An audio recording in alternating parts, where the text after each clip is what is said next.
வணக்கம். தந்தையின் பாட்காஸ்ட் செய்திகளை வாசிப்பது மார்ஷல். முதலில் தலைப்புச் செய்திகள். கயானாவும் இந்தியாவும் உலகில் ஜனநாயகத்தை வலுப்படுத்தி வருகின்றன. ஜார்ஜ் டவுனில் உள்ள கயானா நாடாளுமன்றத்தில் பிரதமர் மோடி சிறப்புரை. மதுரை மாவட்டம் மேலூர் அருகே கனிம ஆய்வு மற்றும் சுரங்க குத்தகை உரிமத்திற்கு மாநில அரசு அனுமதி வழங்கவில்லை. மத்திய அரசால் வழங்கப்பட்டுள்ளதாக தமிழக அரசு விளக்கம்.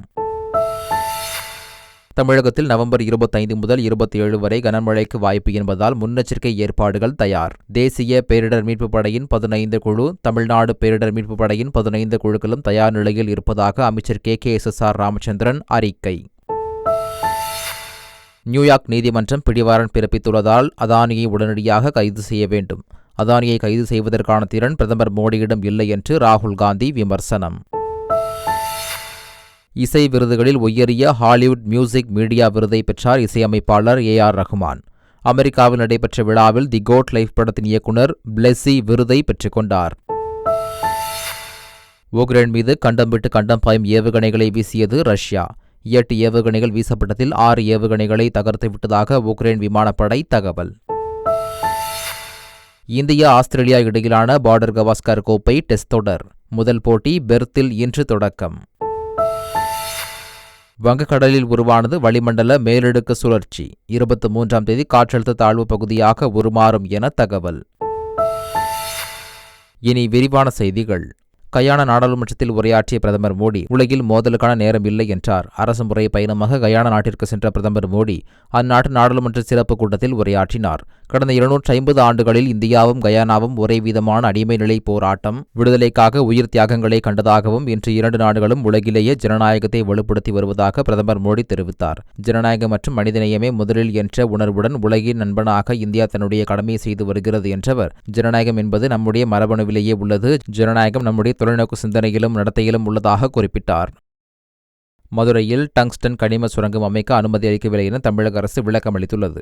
மதுரை மாவட்டம் மேலூர் அருகே நாயக்கர்பட்டியில் டங்ஸ்டன் கனிமத்திற்கு ஆய்வுடன் இணைந்த சுரங்கம் அமைக்க குத்தகை உரிமம் வழங்க கடந்த ஜூன் 24ஆம் தேதி 7 அறிவிப்பை மத்திய அரசு வெளியிட்டது. மேலும் நவம்பர் 7ஆம் தேதி ஹிந்துஸ்தான் ஜிங்க் நிறுவனத்தை தகுதியான நிறுவனமாக மத்திய சுரங்க அமைச்சகம் தேர்வு செய்தது. இந்நிலையில் அந்நிறுவனத்திடமிருந்து எந்த விண்ணப்பமும் பெறப்படவில்லை எனவும் அனுமதி எதுவும் வழங்கப்படவில்லை என்றும் தமிழக அரசு தெளிவுபடுத்தியுள்ளது. பெருமழை எதிர்கொள்ள ஏற்பாடுகள் தயார் நிலையில் இருப்பதாக அமைச்சர் KKSSR ராமச்சந்திரன் தெரிவித்துள்ளார். வரும் 25 முதல் 27 வரை கனமழைக்கு வாய்ப்பு என்பதால் முன்னெச்சரிக்கை ஏற்பாடுகள் தயார் நிலையில் உள்ளது. தஞ்சை, திருவாரூர், நாகை, மயிலாடுதுறை, புதுவை, கடலூர், காஞ்சி, செங்கல்பட்டு, விழுப்புரம், ராமநாதபுரத்தில் மிக கனமழைக்கு வாய்ப்பு என எச்சரிக்கை விடுக்கப்பட்டுள்ளது. மழை எதிர்கொள்ள அனைத்து ஏற்பாடுகளையும் செய்ய ஆட்சியர்களுக்கு அறிவுறுத்தப்பட்டுள்ளதாக கூறினார். மேலும் தேசிய பேரிடர் மீட்புப் படையின் 15 குழுக்கள் மற்றும் தமிழ்நாடு பேரிடர் மீட்புப் படையின் 15 குழுக்களும் தயாராக உள்ளது என்றும் தெரிவித்துள்ளார். கிழக்கு தொடர்ச்சி மலை மாவட்டங்களில் உள்ள 33 வட்டாரங்களை இணைத்து தமிழக அரசு உத்தரவிட்டுள்ளது. மலைப்பகுதிகளை கண்காணிக்கவும் இயற்கை சூழல் பாதுகாக்கவும் சிறப்பு பகுதி மேம்பாட்டு திட்டம் எனப்படும் SADP திட்டத்தில் தென்காசி மாவட்டம் புதியதாக சேர்க்கப்பட்டுள்ளது. சாதாரண பட்ஜெட் ஒதுக்கீட்டுக்குள் வராத மலைப்பகுதிகளுக்கு திட்டம் விரிவாக்கம் செய்யப்பட்டுள்ளது. அதன்படி தருமபுரி, கிருஷ்ணகிரி உட்பட 11 மாவட்டங்களில் உள்ள 33 வட்டாரங்களை சேர்த்து அங்கு திட்ட செயல்பாட்டை நடத்த அரசு உத்தரவிட்டுள்ளது. அதானி மீது அமெரிக்க நீதிமன்றம் பிடிவாரண்ட் பிறப்பித்த நிலையில் அதானி குழும பங்கு 2 லட்சம் கோடி ரூபாய் சரிந்துள்ளது. அமெரிக்காவில் சூரிய சக்தி திட்டத்தில் முதலீட்டாளர்களை ஏமாற்றியதாகவும் அதிகாரிகளுக்கு லஞ்சம் கொடுத்ததாகவும் கௌதம் அதானி மீது குற்றச்சாட்டுகள் அடுக்கப்பட்டுள்ளன. கௌதம் அதானியின் முறைகேடுகளில் பிரதமர் மோடிக்கும் தொடர்பு இருப்பதாக மக்களவை எதிர்க்கட்சித் தலைவர் ராகுல் காந்தி குற்றம் சாட்டியுள்ளார். அமெரிக்க நீதிமன்றம் பிடிவாரண்ட் பிறப்பித்துள்ள விவகாரம் தொடர்பாக செய்தியாளர்களை சந்தித்த ராகுல், பல்வேறு மாநிலங்களில் முதல்வர்கள் முறைகேடு புகார்கள் காரணமாக கைது செய்யப்பட்டுள்ள நிலையில் 2000 கோடி ரூபாய் அளவிற்கு முறைகேடுகள் செய்துள்ள கௌதம் அதானி இன்னும் சுதந்திரமாக வெளியில் சுற்றிக் கொண்டிருப்பதாக குற்றம் சாட்டியுள்ளார். இதன் மூலம் பிரதமர் மோடி அதானியை பாதுகாப்பதாகவும் அதானியின் ஊழல்களில் பிரதமர் மோடிக்கும் தொடர்பு உண்டு என்று தாங்கள் மீண்டும் மீண்டும் கூறி வருவது நிரூபணமாகிவிட்டதாகவும் தெரிவித்துள்ளார். இந்த நிலையில் அதானி குழுமத்தின் இயக்குநர்கள் மீதான அமெரிக்க நீதித்துறையின் குற்றச்சாட்டு அடிப்படை ஆதாரமற்றது என அதானி குழுமம் தெரிவித்துள்ளது. கடந்த 3 ஆண்டுகளில் அதானி குழுமத்துடன் தமிழ்நாடு மின்வாரியம் எந்தவித ஒப்பந்தமும் மேற்கொள்ளவில்லை என மின்சாரத்துறை அமைச்சர் செந்தில் பாலாஜி விளக்கமளித்துள்ளார். தவறான தகவல் பரப்பப்படுகிறது என கூறியுள்ள அவர், மத்திய அரசு நிறுவனங்களுடன் ஒப்பந்தம் செய்துள்ளதாக தெரிவித்தார். இந்த நிலையில் அதானி நிறுவனத்துடனான தொழில் ஒப்பந்தங்களை ரத்து செய்வதாக கென்யா அதிபர் வில்லியம் ரூட்டோ அறிவித்துள்ளார். தமிழ்நாடு சட்டம் ஒழுங்கு ஐசியூவில் உள்ளதாக முன்னாள் அமைச்சர் செல்லூர் ராஜு விமர்சித்துள்ளார். சட்டமன்ற தேர்தல் கூட்டணி குறித்து எடப்பாடி பழனிசாமியோ விஜயோ இதுவரை எதுவும் தெரிவிக்கவில்லை என கூறியுள்ளார். மேலும் எம்ஜிஆரின் குணங்கள் விஜய்க்கு உண்டு எனவும் செல்லூர் ராஜு கூறியுள்ளார். தமிழகம் அமைதி பூங்காவாக திகழ்கிறது என முன்னாள் டிஜிபி சைலேந்திரபாபு தெரிவித்துள்ளார். திருவாரூரில் துப்பாக்கிச் சுடுதல் பயிற்சி மையத்தை தொடங்கி வைத்த பின் செய்தியாளர்களை சந்தித்த அவர் இதனை தெரிவித்தார். குற்ற சம்பவங்கள் நடைபெற்ற பின்னர் காவல்துறை எந்த மாதிரியான நடவடிக்கை எடுத்தார்கள் என்பதையே பார்க்க வேண்டும் என்றும், ரவுடிகளை கண்காணித்து குற்றச்செயல்களை போலீசார் முன்கூட்டியே தடுத்து வருவதாகவும் சைலேந்திரபாபு கூறினார். என்றைக்கு விசிக மீது பொதுமக்கள் நம்பிக்கை வைக்கிறார்களோ அன்று ஆட்சி அதிகாரம் விசிக கையில் வரும் என அக்கட்சியின் தலைவர் திருமாவளவன் தெரிவித்துள்ளார். ஆட்சி மற்றும் அதிகாரம் எல்லாம் மக்கள்தான் தர வேண்டும் என்றும், மக்களின் நம்பிக்கையை பெறும்போது அதிகாரம் வரும் எனவும் அவர் கூறினார். விஜய் கட்சியுடன் கூட்டணி அமைய வாய்ப்பு உள்ளதா என்ற கேள்விக்கு பொறுத்திருந்து பாருங்கள் என்றும் கூறிவிட்டு சென்றார். தஞ்சை தமிழ் பல்கலைக்கழகத்தில் பேராசிரியர் பணிக்கு பெரும் தொகை லஞ்சம் பெற்ற புகார்கள் மீது நடவடிக்கை எடுக்காததால் துணைவேந்தர் திருவள்ளுவன் தமிழக ஆளுநரால் சஸ்பெண்ட் செய்யப்பட்டுள்ளார். மோசடியாக பணத்தை பெற்றுக்கொண்டு உரிய கல்வித் தகுதி இல்லாத 40 பேரை பணி நியமனம் செய்ததாக புகார் எழுந்த நிலையில் நடவடிக்கை எடுக்கப்பட்டுள்ளது. நடிகர் ரஜினிகாந்தை நாம் தமிழர் கட்சி தலைமை ஒருங்கிணைப்பாளர் சீமான் திடீரென சந்தித்துள்ளது பேசுபொருளாகியுள்ளது. தனது பிறந்தநாளை முன்னிட்டு நேரில் சந்திக்க சீமான் நேரம் கேட்டிருந்த நிலையில் அவரை வீட்டிற்கு அழைத்து ரஜினிகாந்த் வாழ்த்து தெரிவித்தார். இந்த சந்திப்பில் அரசியல் குறித்து எதுவும் பேசப்படவில்லை என கூறப்படுகிறது. தங்களது மேடை பேச்சுகளை மிகவும் ரசித்து பார்ப்பேன் என சீமானை ரஜினிகாந்த் பாராட்டியதாக தகவல் வெளியாகியுள்ளது. வளிமண்டல கீழடுக்கு சுழற்சி காரணமாக தமிழக கடலோர மாவட்டங்களில் கனமழை பெய்து வருகிறது. மழை காரணமாக நாகை, திருவாரூர் உள்ளிட்ட மாவட்டங்களில் 40,000 ஏக்கர் நெற்பயிர்கள் நீரில் மூழ்கியுள்ளது.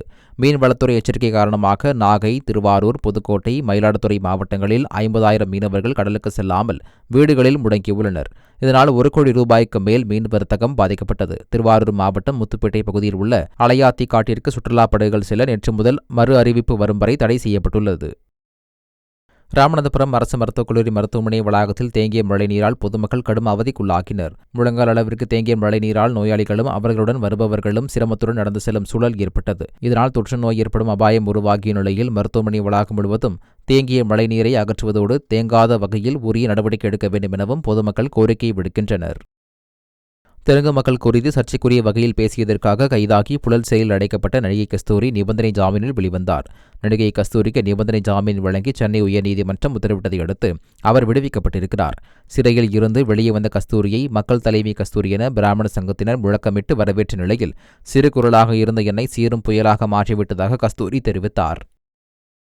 சென்னை மாநகராட்சியில் பதிவு செய்யப்பட்ட 35,588 சாலையோர வியாபாரிகளுக்கு அடையாள அட்டை வழங்கும் சிறப்பு முகாம் இன்று முதல் வரும் 30ஆம் தேதி வரை அனைத்து மண்டலங்களிலும் நடைபெறவுள்ளது. விற்பனையை ஒழுங்குபடுத்துவதற்காக சிப் பொருத்திய QR கோடு மற்றும் இணைய இணைப்பு பயன்பாட்டுடன் கூடிய அடையாள அட்டை வழங்கப்படவுள்ளது. சாலையோர வியாபாரிகளின் கைபேசி எண் மாநகராட்சி பதிவேட்டில் பதிவு செய்யப்பட்டு பழைய அடையாள அட்டையை பெற்றுக்கொண்டு புதிய அடையாள அட்டை வழங்கப்படும் என அறிவிக்கப்பட்டுள்ளது. மருத்துவ பட்ட மேற்படிப்பு பயிலும் மாணவர்களின் கட்டாய ஒப்பந்த பணிக்காலம் 2 ஆண்டுகளில் இருந்து ஓராண்டாக குறைக்கப்பட்டுள்ளது. MD, MS உள்ளிட்ட மருத்துவ பட்ட மேற்படிப்பு பயிலும் மருத்துவர்கள் 2 ஆண்டுகள் பயிற்சி மருத்துவர்களாக கட்டாயம் அரசு மருத்துவமனைகளில் பணியில் ஈடுபட வேண்டும் என்பது விதியாக இருந்து வந்தது. இந்நிலையில் 2 ஆண்டுகளாக இருந்த அரசு சாரா ஒப்பந்த பணியை ஓராண்டாக குறைத்து அறிவிப்பு வெளியிடப்பட்டுள்ளது. இந்த அறிவிப்பை வரவேற்றுள்ள மருத்துவர்கள் சங்கம் அரசுக்கு நன்றி தெரிவித்துள்ளது. பாதுகாப்புத்துறை அமைச்சர் ராஜ்நாத் சிங்கை நியூசிலாந்தின் பாதுகாப்பு அமைச்சர் ஜூடித் காலின்ஸை லாவோ சந்தித்து பேசினார். ஆசியான் மாநாட்டில் பங்கேற்க லாவோ சென்றுள்ள பாதுகாப்பு அமைச்சர் ராஜ்நாத் சிங் அவர் சந்தித்து பேசினார். அப்போது பாதுகாப்பு ஒத்துழைப்பை வலுப்படுத்துவது குறித்து அந்த சந்திப்பில் இருவரும் பேசியதாக பாதுகாப்பு அமைச்சகம் ட்வீட் செய்துள்ளது. இதேபோல் நியூசிலாந்து அமைச்சரையும் சந்தித்து பேசினார். கேரள முதல்வர் பினராயி விஜயனுக்கு கருப்பு கொடி காட்டிய விவகாரத்தில் போராட்டத்தில் எந்த நிறக்கொடியும் பயன்படுத்தலாம் என கேரள உயர்நீதிமன்றம் உத்தரவிட்டுள்ளது. கடந்த 2017 முதல்வர் பினராயி விஜயனுக்கு எதிராக பரவூரில் காங்கிரஸ் தொண்டர்கள் கருப்பு கொடி காட்டியது தொடர்பான வழக்கில் உயர்நீதிமன்றம் இந்த தீர்ப்பை வழங்கி வழக்கை ரத்து செய்திருக்கிறது. டெல்லி சட்டசபை தேர்தலில் போட்டியிடும் வேட்பாளர்களின் முதற்கட்ட பட்டியலை ஆம் ஆத்மி கட்சி வெளியிட்டுள்ளது. இதில் முதற்கட்டமாக 11 வேட்பாளர்கள் மற்றும் அவர்கள் போட்டியிடும் தொகுதி குறித்து அறிவிக்கப்பட்டுள்ளது. அதன்படி சத்தர்பூர் தொகுதியில் பிரஹம் சிங் தன்வார் போட்டியிடுகிறார். அதேபோல் கரவால் நகர தொகுதியில் மனோஜ் தியாகி, கிராரி தொகுதியில் அனில் ஜா, மாட்டியாலா தொகுதியில் சுமேஷ் ஷோகின் ஆகியோர் போட்டியிடுகின்றனர். உக்ரைனுக்கு எதிரான போரில் முதல் முறையாக கண்டம் விட்டு கண்டம் பாயும் சக்தி வாய்ந்த ஏவுகணையை ரஷ்யா பயன்படுத்தியுள்ளது. உக்ரைன் மீது அணு ஆயுதங்களை பயன்படுத்த ரஷ்ய அதிபர் புதின் ஒப்புதல் வழங்கியது உலக நாடுகளை அதிர்ச்சியில் ஆழ்த்தியது. இந்நிலையில் டினிப்ரோ நகரை கண்டம் விட்டு கண்டம் பாயும் ஏவுகணை மூலம் ரஷ்யா தாக்கியதாக உக்ரைன் குற்றம் சாட்டியுள்ளது. ரஷ்யா ஏவிய S-26 ரூபேஸ் ஏவுகணை அணு ஆயுத தாக்குதலை நடத்தவுள்ளது. இருப்பினும் தற்போது ஏவப்பட்ட ஏவுகணையில் அணு ஆயுதம் பயன்படுத்தப்படவில்லை. சட்டம் ஒழுங்கை நிலைநாட்டி தேர்தல் வாக்குறுதிகளை நிறைவேற்றுவேன் என இலங்கை அதிபர் அனுர குமார திசாநாயக்க தெரிவித்துள்ளார். முந்தைய அரசு மேற்கொண்ட நடவடிக்கைகளை தொடர்ந்து மேற்கொண்டு அனைத்து தரப்பினரின் நம்பிக்கையும் வென்றெடுப்பதே எங்களுடைய கடமை என்றும், ஆட்சியில் இனம், மதம் உள்ளிட்ட பாகுபாடு அடிப்படையிலான அரசியல் இருக்காது எனவும் அனுர குமார திசாநாயக்க கூறியுள்ளார். பாகிஸ்தானில் பயணியர் வாகனங்கள் மீது தீவிரவாதிகள் நடத்திய தாக்குதலில் 50க்கும் மேற்பட்டோர் பலியாகினர். 20 பேர் படுகாயமடைந்தனர். பாகிஸ்தானில் கைபர் பக்துன்குவா மாகாணத்தில் பெஷாவர் மற்றும் பராசினார் இடையேயான சாலையில் பயணிகளை ஏற்றிச் சென்ற 3 வாகனங்கள் மீது சாலையின் இருபுறமும் நின்றபடி 10க்கும் மேற்பட்ட தீவிரவாதிகள் சரமாரியாக துப்பாக்கியால் சுட்டனர். அதில் வாகனங்களில் பயணித்த பயணிகள் உட்பட 50க்கும் மேற்பட்டோர் பலியாகினர். படுகாயங்களுடன் மீட்கப்பட்ட 20 பேர் மருத்துவமனையில் அனுமதிக்கப்பட்டுள்ளனர். இஸ்ரேல் ஹமாஸ் போர் நடைபெற்று வரும் நிலையில் இஸ்ரேல் பிரதமர் பெஞ்சமின் நெதன்யாகுவுக்கு சர்வதேச குற்றவியல் நீதிமன்றம் பிடிவாரண்ட் பிறப்பித்து உத்தரவிட்டுள்ளது. இஸ்ரேல் தாக்குதலில் காசா பகுதியில் 44,000க்கும் மேற்பட்ட பாலஸ்தீனியர்கள் கொல்லப்பட்டுள்ளனர். இந்த போரில் மனித உரிமைகள் மீறப்பட்டதாகவும் போர்க்குற்றங்கள் நடந்ததாகவும் விமர்சனங்கள் எழுந்த நிலையில் இது தொடர்பான வழக்கு சர்வதேச குற்றவியல் நீதிமன்றத்தில் நடந்து வந்தது. இந்த வழக்கில் இஸ்ரேல் பிரதமர் பெஞ்சமின் நெதன்யாகுவுக்கும் இஸ்ரேல் முன்னாள் பாதுகாப்புத்துறை அமைச்சர் யோவ் கேலண்டிற்கு எதிராகவும் சர்வதேச குற்றவியல் நீதிமன்றம் பிடிவாரண்ட் பிறப்பித்துள்ளது. இவர்கள் மட்டுமின்றி ஹமாஸ் தலைவர் முகமது டைஃப் இப்ராஹிம் அல் மஸ்ரிக்கும் பிடிவாரண்ட் பிறப்பிக்கப்பட்டுள்ளது. ஆனால் சர்வதேச நீதிமன்றம் பிறப்பித்த பிடிவாரண்ட் உத்தரவு ஆபத்தமானது என்று இஸ்ரேல் பிரதமர் கூறியுள்ளார். இசை விருதுகளில் உயரிய விருதான ஹாலிவுட் மியூசிக் மீடியா விருது ஏஆர் ரஹ்மானுக்கு வழங்கப்பட்டது. மலையாளத்தில் பிருத்திவிராஜ் நடிப்பில் வெளியான தி கோட் லைஃப் எனப்படும் ஆடு ஜீவிதம் திரைப்படத்தின் பின்னணி இசை அனைவராலும் வெகுவாக பாராட்டப்பட்டது. இந்நிலையில் இசை விருதுகளில் உயரிய விருதான ஹாலிவுட் மியூசிக் மீடியா விருதுக்கு தி கோட் லைஃப் திரைப்படம் பரிந்துரை செய்யப்பட்டிருந்தது. இந்நிலையில் அமெரிக்காவின் லாஸ் ஏஞ்சல்ஸ் நகரில் நடைபெற்ற விழாவில் சிறந்த பின்னணி இசை வெளிநாட்டு மொழிக்கான விருது தி கோட் லைஃப் படத்திற்காக ஏஆர் ரஹ்மானுக்கு அறிவிக்கப்பட்டது. இந்த விருதினை ஏஆர் ரஹ்மான் சார்பில் படத்தின் இயக்குநர் பிளெஸி பெற்றுக்கொண்டார். ஷாருக் கான் மகன் ஆரியன் கான் பிரபல OTT தளத்தில் வெப் தொடர் ஒன்றை எழுதி இயக்க உள்ளதாக அதிகாரப்பூர்வ அறிவிப்பு வெளியாகியுள்ளது. இந்த வெப் தொடர் அடுத்த ஆண்டே வெளியாகலாம் என்று கூறப்படுகிறது. இந்த தொடரில் நடிகை மோனா சிங் முன்னணி கதாபாத்திரத்தில் நடிக்கிறார். பாலிவுட் திரையுலகை சுற்றி நடக்கும் கதை என்பதால் ஷாருக் கான், சல்மான் கான், ரன்பீர் கபூர், ரன்வீர் சிங், கரண் ஜோஹர் உள்ளிட்டோர் சிறப்பு தோற்றத்தில் நடிக்கின்றனர். இந்த நிலையில் ஆரியன் கான் நடிகராக அல்லாமல் இயக்குநராக அறிமுகமாவதை கங்கனா ரனாவத் வெகுவாக பாராட்டியுள்ளார்.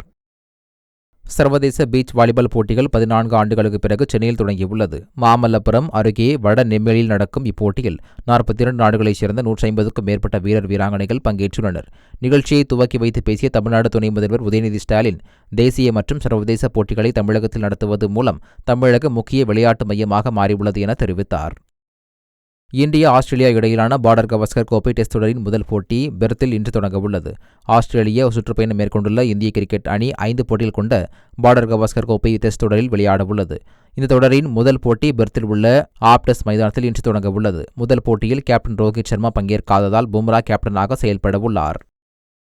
வங்கக்கடலில் வளிமண்டல மேலடுக்கு சுழற்சி உருவான நிலையில் காற்றழுத்த தாழ்வு மண்டலமாக மாற வாய்ப்புள்ளதாக வானிலை ஆய்வு மையம் தெரிவித்துள்ளது. இந்த மேலடுக்கு சுழற்சி மேற்கு வடமேற்கு திசையில் நகர்ந்து தென்கிழக்கு வங்கக்கடலில் நாளை காற்றழுத்த தாழ்வு பகுதியாக மாறும் என தெரிவிக்கப்பட்டுள்ளது. இது தொடர்ந்து அடுத்த 2 நாட்களில் தென்மேற்கு வங்கக்கடலின் மத்திய பகுதியில் காற்றழுத்த தாழ்வு மண்டலமாக வலுப்பெற வாய்ப்புள்ளதாகவும் தெரிவித்துள்ளது. மீண்டும் தலைப்புச் செய்திகள். கயானாவும் இந்தியாவும் உலகில் ஜனநாயகத்தை வலுப்படுத்தி வருகின்றன. ஜார்ஜ் டவுனில் உள்ள கயானா நாடாளுமன்றத்தில் பிரதமர் மோடி சிறப்புரை. மதுரை மாவட்டம் மேலூர் அருகே கனிம ஆய்வு மற்றும் சுரங்க குத்தகை உரிமத்திற்கு மாநில அரசு அனுமதி வழங்கவில்லை. மத்திய அரசால் வழங்கப்பட்டுள்ளதாக தமிழக அரசு விளக்கம். தமிழகத்தில் நவம்பர் 25 முதல் 27 வரை கனமழைக்கு வாய்ப்பு என்பதால் முன்னெச்சரிக்கை ஏற்பாடுகள் தயார். தேசிய பேரிடர் மீட்புப் படையின் 15 குழு, தமிழ்நாடு பேரிடர் மீட்புப் படையின் 15 குழுக்களும் தயார் நிலையில் இருப்பதாக அமைச்சர் KKSSR ராமச்சந்திரன் அறிக்கை. நியூயார்க் நீதிமன்றம் பிடிவாரண்ட் பிறப்பித்துள்ளதால் அதானியை உடனடியாக கைது செய்ய வேண்டும். அதானியை கைது செய்வதற்கான திறன் பிரதமர் மோடியிடம் இல்லை என்று ராகுல் காந்தி விமர்சனம். இசை விருதுகளில் உயரிய ஹாலிவுட் மியூசிக் மீடியா விருதை பெற்றார் இசையமைப்பாளர் AR ரஹ்மான். அமெரிக்காவில் நடைபெற்ற விழாவில் தி கோட் லைஃப் படத்தின் இயக்குநர் பிளெஸி விருதை பெற்றுக்கொண்டார். உக்ரைன் மீது கண்டம் விட்டு கண்டம் பாயும் ஏவுகணைகளை வீசியது ரஷ்யா. 8 ஏவுகணைகள் வீசப்பட்டதில் 6 ஏவுகணைகளை தகர்த்து விட்டதாக உக்ரைன் விமானப்படை தகவல். இந்தியா ஆஸ்திரேலியா இடையிலான பார்டர் கவாஸ்கர் கோப்பை டெஸ்ட் தொடர் முதல் போட்டி பெர்த்தில் இன்று தொடக்கம். வங்கக்கடலில் உருவானது வளிமண்டல மேலடுக்கு சுழற்சி. 23ஆம் தேதி காற்றழுத்த தாழ்வு பகுதியாக உருமாறும் என தகவல். இத்துடன் தந்தையின் பாட்காஸ்ட் செய்திகள் நிறைவடைந்தன. வணக்கம்.